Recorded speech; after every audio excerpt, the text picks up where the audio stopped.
Welcome to Chelsea News Update. I hope you all doing well. What a match yesterday. Please like and share the video and subscribe to the channel. Please also put your thoughts in the comments below.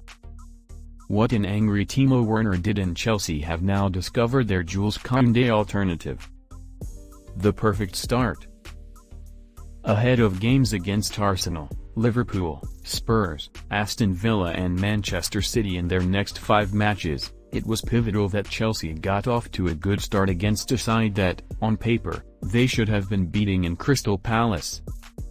The Eagles were a bit of an unknown quantity heading into the game with a new manager in Patrick Vieira and a host of new players in their ranks, including former Chelsea centre-back Marc Guéhi, who swapped west for southeast London earlier this summer. Chelsea was missing one of their own big guns, N'Golo Kanté, ruled out through injury, while £98 million man Romelu Lukaku missed out as he is in quarantine until Monday following his move from Inter Milan. Off the back of 120 minutes on Wednesday in the Super Cup as well, it could have been a grueling 90 here for the Blues, but it looked anything but that as they sauntered to a comfortable 3-0 win.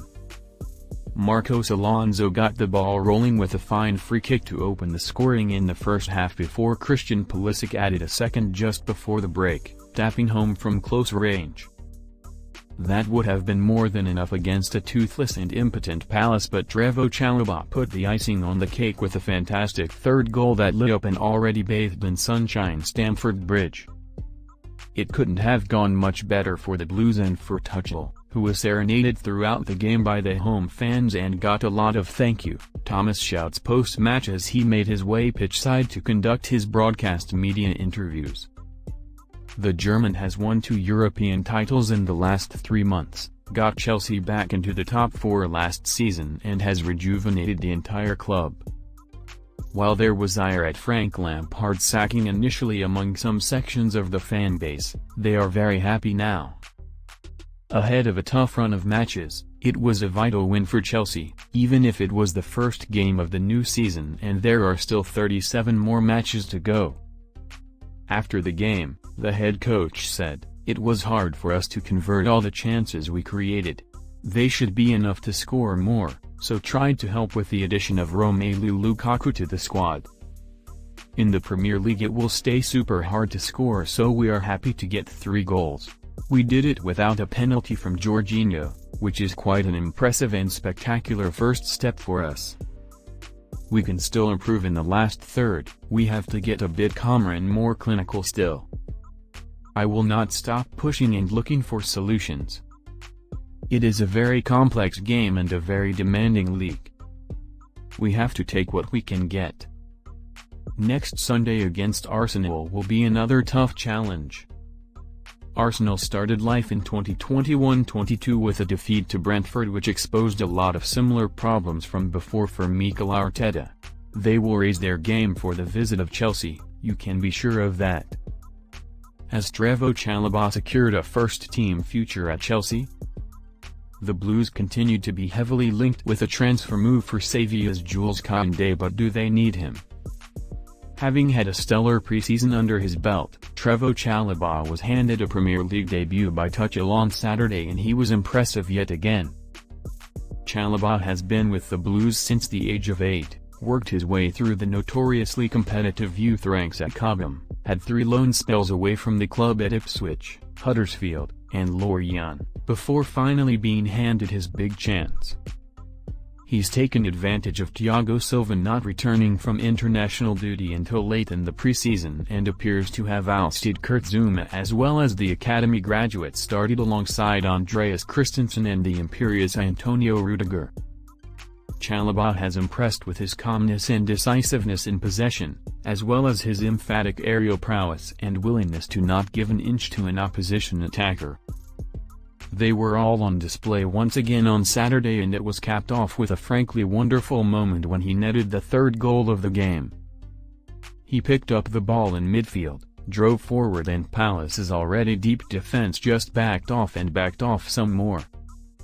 Urged on by the home crowd to have a dig, Chalobah duly obliged and let fly from 25 yards. His strike arrowed across Vicente Guaita, hit the inside of the far post and nestled in the back of the net to spark jubilant scenes in the Matthew Harding stand. I would have never dreamed of this. Moments like this come and you just have to be patient. From the day I came in, my aim was to impress the manager, whether that's in training or anywhere. I think I've done that well. I got my opportunity and I've taken it. At this moment, I just wanted to enjoy my debut.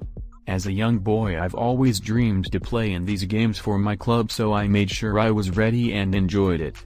I wasn't too nervous. The Cobham graduate has looked at ease at the highest level, excelling against Villarreal in the Super Cup and now in the Premier League against Crystal Palace. Is Jules Koundé really needed?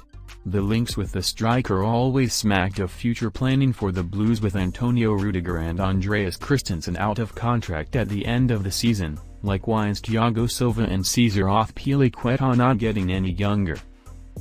Timo Werner's frustration starts early. It was another one of those days for the German striker, who showed plenty of will, running, but then displayed a lot of erratic finishing or final touch when he was in good positions. Werner's problems in front of goal last season were well documented and they don't need to be gone over again. With Kai Havertz having got through a grueling 120 minutes in midweek against Villarreal, Werner's German teammate was plonked on the bench, with the former RB Leipzig man getting the start through the middle. Within 10 minutes he had snatched at an effort and blazed wide, while a couple of times he overran the ball while attacking the byline and beating Joel Ward. On a very warm day in West London, where the mercury touched 27 degrees, Werner was one of two players to have an undershirt on, rather than showing off his arms in short-sleeved jerseys. But Werner was clearly agitated by it when he took off his shirt, then ripped off his undershirt, threw it over the byline and walked back towards the halfway line in a grump. That kind of summed up another frustrating day for Werner. Near enough everything went right for Chelsea, it just needed a Werner goal. The Stamford Bridge crowd appreciate and respect his work ethic and they were willing him on, but to no avail. Thanks for watching.